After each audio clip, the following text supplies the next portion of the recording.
that, and I might be using a very unfortunate phrase, the empire churches actually impede the growth of true Christianity. Do you mean churches that still think we're in Christendom where they can call the shots? Yes. I think they do impede the growth of Christianity. It's one of the striking things about reading the first 300 years of Christian history, that they achieved so much with so little. In that first 300 years, they had no legislative power, of course. They had no armies.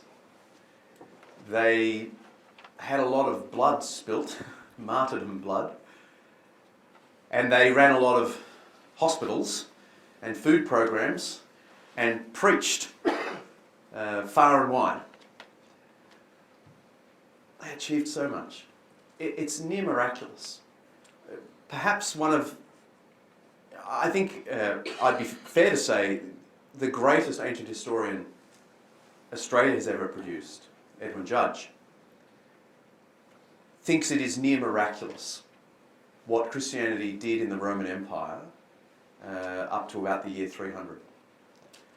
And you can look at all sorts of sociological reasons why Christianity might have spread so quickly, but in the end it is a real puzzle that historians are still puzzling over. What they had was persuasion and service. Persuasion and service. They were the tools they reckoned Christ had given them, and they used them. This is a long way of saying churches that still think we're in so-called Christendom would do well to reflect on what the New Testament actually says and what the first 300 years of Christianity embodied, that really the only tools Christians have are persuasion and service. Everything else is secondary. Religion is not the cause of the war, but actually the heart of the human being. Why is it so easy that, for us to actually put the blame on religion itself to take to being the cause of the war itself?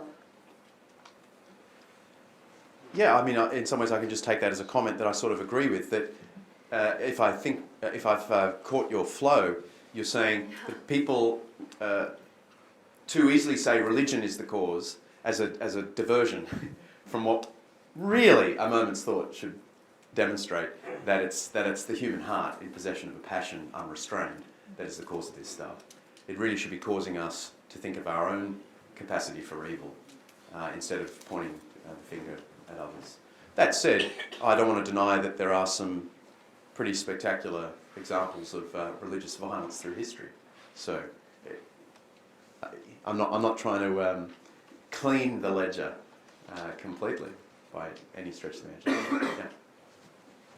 Hey, going on from that with the wars, if we look at World War II, whilst religion might not be a cause of it, certainly the Holocaust was a major driving force, at least within the European wars. So we can't discount religion from that at all, I guess. Well, except it was a reverse cause, wasn't it? It wasn't that Hitler was trying to stand up for Christianity by killing Jews. That's but religion was the issue. Well, probably wasn't actually.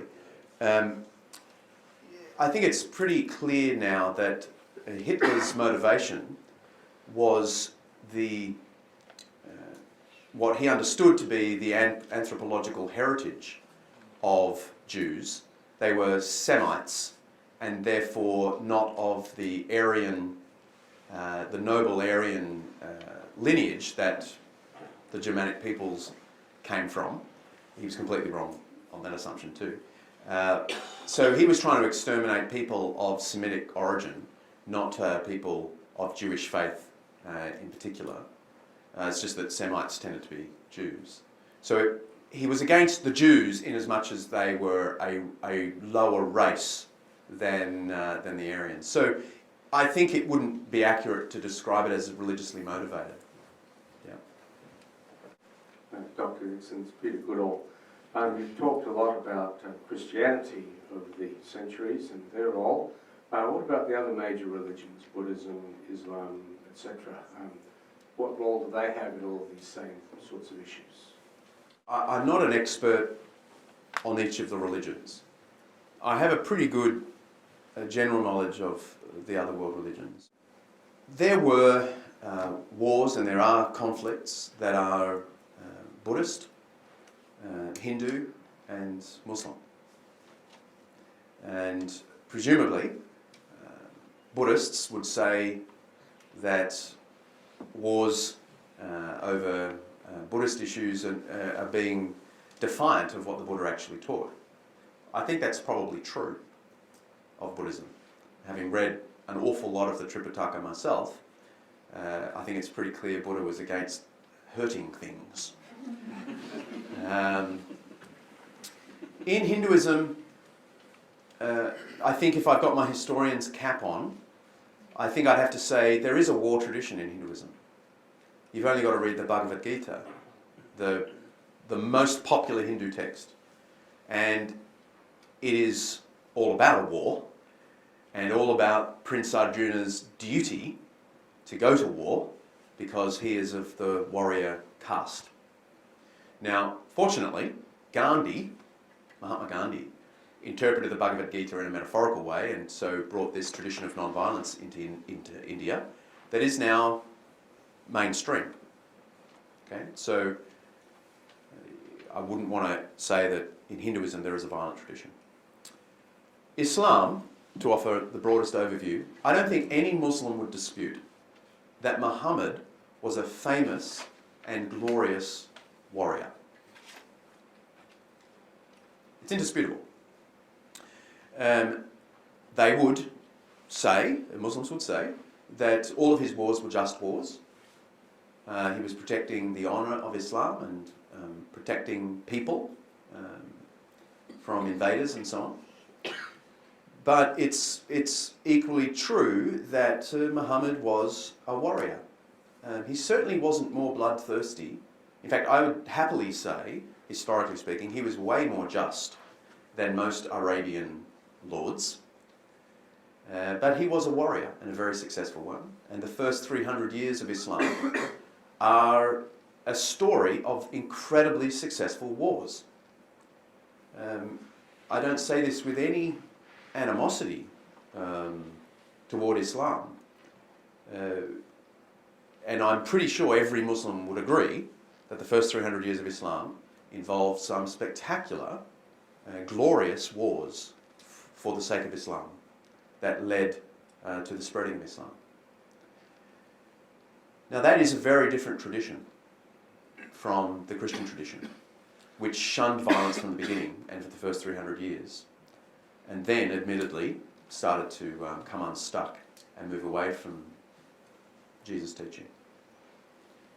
I should probably add, in case this is coming across a little unfair to Muslims, that having read the Quran from cover to cover, although there are quite a number of jihad passages that refer to active military jihad, it is pretty clear in the Quran that you're not to strike first. That jihad is only permissible as a defensive action. In fact, I can think of a surah in the Quran that says that God does not love the aggressors, you must not strike first. It then goes on to say, but if Islam is attacked, that it is permissible to use every stratagem of war, is what my Quran says, every stratagem of war to fight infidels, but only as a defensive move. It's important to understand that that is the orthodox Islamic view. Has there been a golden age of Christianity, and are we now at the end of that, and are we entering a dark age? Is it on the decline? Is Christianity on the decline? Was there a golden age?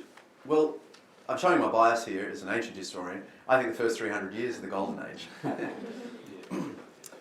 That said, the Middle Ages were periods of phenomenal growth in welfare, and the birth of universities came out of the monasteries. Universities were what monasteries became universities in many cases throughout Europe. It's also fairly widely accepted that most of the very earliest scientists in the 16th century and 17th centuries thought that what they were doing was inspired by their Christian faith. So that was a pretty golden age. And if you want to look into this a little more, Peter Harrison of Oxford University is Professor of Science and Religion at Oxford. No slouch. Actually, he's a West Australian boy. Just remembered. Yeah.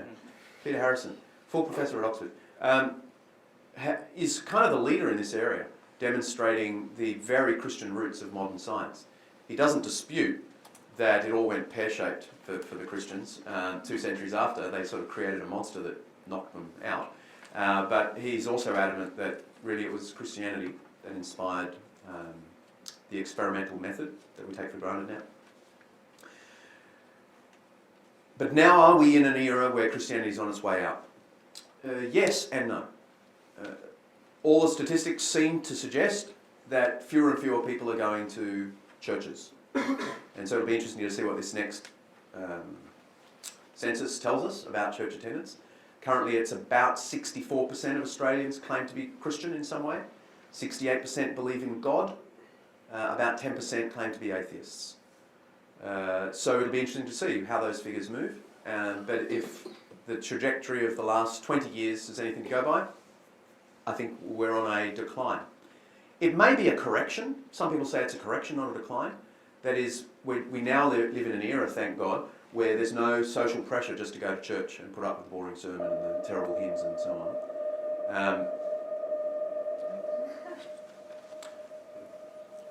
And so what we've experienced is a correction that may balance itself out. In fact, we may just end up at 60% Christian with the same sort of church attendance rates that we've got now. We'll wait and see, right? But here's the interesting thing to throw into this mix of, are we entering into a dark ages for Christianity? Christianity is booming in Africa and China. And the statistics coming out of China are phenomenal. Conservatively, 90 million Christians in China. Okay, so if it were 100 million, that's 10%, I think. I was never good at maths, but that sound about right? 10% Christian in China. The growth rates in China are incredible. And if the next century is China's century, as people are saying, who knows what that means for Christianity? Yeah. So I think the claims of the death of God are premature. So if you didn't catch that, Tony Blair debated Christopher Hitchens in a massive debate, and Tony Blair was obviously defending religion, and the movement was in his direction, even though those against religion won the macro figure. You made a comment about how brilliant Christopher Hitchens is. I totally agree. There is one debate he admits to losing. In fact, he publicly said this mustn't go to a vote because Professor John Lennox has won hands down. This was at the Edinburgh Festival 3 years ago. So there is a debate out there worth getting your hands on where even the great Hitchens, who doesn't lose debates, in his own view anyway, lost the debate. And John Lennox, who's a professor at Oxford University, professor of mathematics, tells a very funny story that Richard Dawkins was in the front row, scowling the whole debate, thinking Hitchens had let the team down. The questioner asks, where would you get a source of good within a completely atheistic paradigm if we're just creatures that have evolved and we have our reptile brains, as it were, and also our mammal brains. Why would you choose the mammal brain over the reptile brain? Perhaps religion is the source of a good ethic. I think I've got what you're saying. I had a whole section of this talk that I left out about 20 minutes before I came. It was fantastic. Much better than what I delivered. But it was a little too feisty, and I thought better of it. But if I can remember what I was going to say, it was something along the lines of, there's one last question I'd want to put to our atheist friends in the audience, and it is not really trying to pick a fight, but it does go to this gentleman's question. We can agree that atheists and Christians alike are equally capable of loving and hating. But when a Christian loves, she does so in logical consistency with her worldview, which begins with the love of God and the innate and holy value of a human being. And when she hates, she does so in direct logical defiance of that worldview. The question I was going to throw out rather cheekily is there anything in the atheist view of things to compare? Is there anything within the atheist viewpoint that can logically curb hate and promote love? So what I'm saying, please don't mishear me, I'm not saying atheists can't be as good as Christians. They can. I can introduce you to atheist friends who live lives that are beautiful lives. Atheism can produce Stalin and Fred Hollows. Okay? Just as Christianity can have the Grand Inquisitor and Mother Teresa. My question, though, is only one of those lives, the Grand Inquisitor or Mother Teresa, is logically consistent with Christianity. But either Stalin or Fred Hollows is logically consistent with atheism. I'm just putting out the philosophical question. How can you ground our intuitive justice and desire for love without an absolute character of love and justice at the centre of the universe? Anyway, I was going to ask that and then run, and I thought better of it. So let's pretend I haven't said it. Dr. Dixon, it's been really good to hear from you explaining the past. I don't know whether as a historian you're willing to look forward, and you've talked about the declining rates of Christianity in Australia. Are we going to lose, if these continue, the benefits of, you talked about hospitals and justice, care for the poor, and everything through education and so on? Are these going to be tainted or lost if we continue to depart? I mean, they seem so much part of Australian life at the moment that it seems like you could ditch Christianity but still keep those. Could you comment on that? I think you could certainly ditch Christianity and keep those. We've grown used to these, we've seen the beauty of these, we love these, and so that's why you have plenty of people who are atheists involved in humanitarian movements now. I would make the historical observation that these things came into the Western tradition via Christianity. I don't think that can be disputed. There was no social welfare in Greece and Rome. There was a social welfare program in Judaism in antiquity. It was only available for Jews.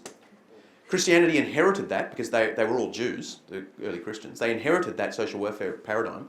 But their view of what God was doing in the world meant that it had to be opened up to Jew and Gentile, to believer and non-believer. This is why Emperor Julian is so panicking, because they care not only for their own poor but ours as well. Okay.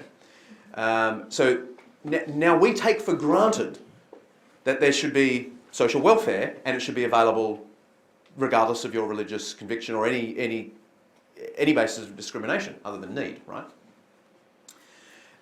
So historically, that came to us via Christianity, and I could spend numerous lectures talking about other things that came into the Western tradition, which we hold dearly, entirely through the Christian tradition.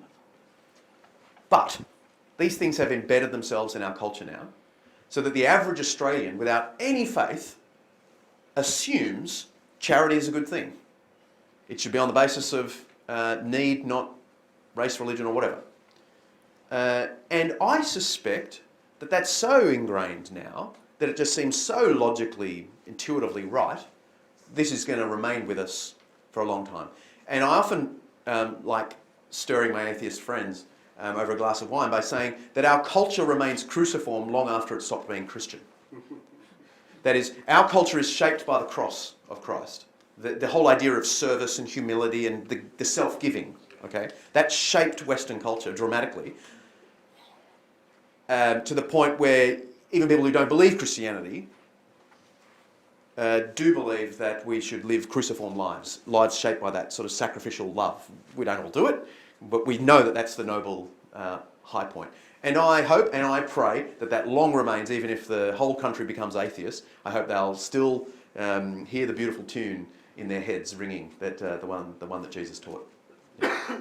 So I haven't really answered your question, but I don't know that I can prognosticate that. I'm a historian. I look backwards, much easier.